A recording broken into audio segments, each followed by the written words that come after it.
अस्सलाम वालेकुम उस्मान। अरबी का वर्ड है वदा।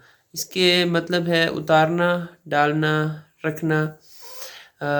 यानी remove, put aside, taken of. इसके कुछ मतलब ये थे और ये हैं। और अगर आप कुरान मजीद में देखें सूरह अश-शरा सूरह नंबर 94 आयत नंबर 2 में, तो यहाँ पे इस वर्ड का इस्तेमाल हुआ है ववदाना अन्का विज़रक, और तुम पर से वो भारी बोझ उतार दिया। ववदाना एंड वी रिमूव्ड, और हमने हटा दिया, उतार दिया। ये इसके मतलब में से है।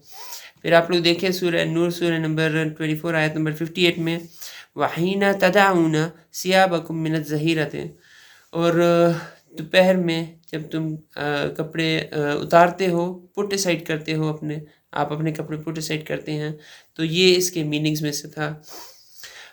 रखना, उतारना, डाल देना। तो ये भी कहते हैं कि नीचे रखने को से रिलेट ये वर्ड कर रहे हैं।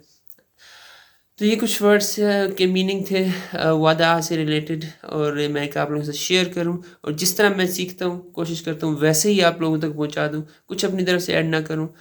एग्जैक्टली इसी तरह याद करके आप लोगों से शेयर कर लेता हूं, ताकि मुझे खुद को ज़्यादा अच्छे तरीके से ये याद रह जाए और मैं खुद की कुछ सीखना सिखाना हो जाए मेरा।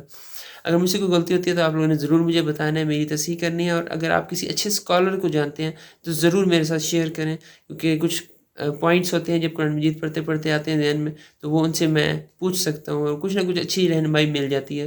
तो एक तिश्नगी कम हो जाती है, थोड़ी प्यास में कमी आती है, उसकी जो इल्म की सर्च की एक प्यास है उसमें कमी आती है।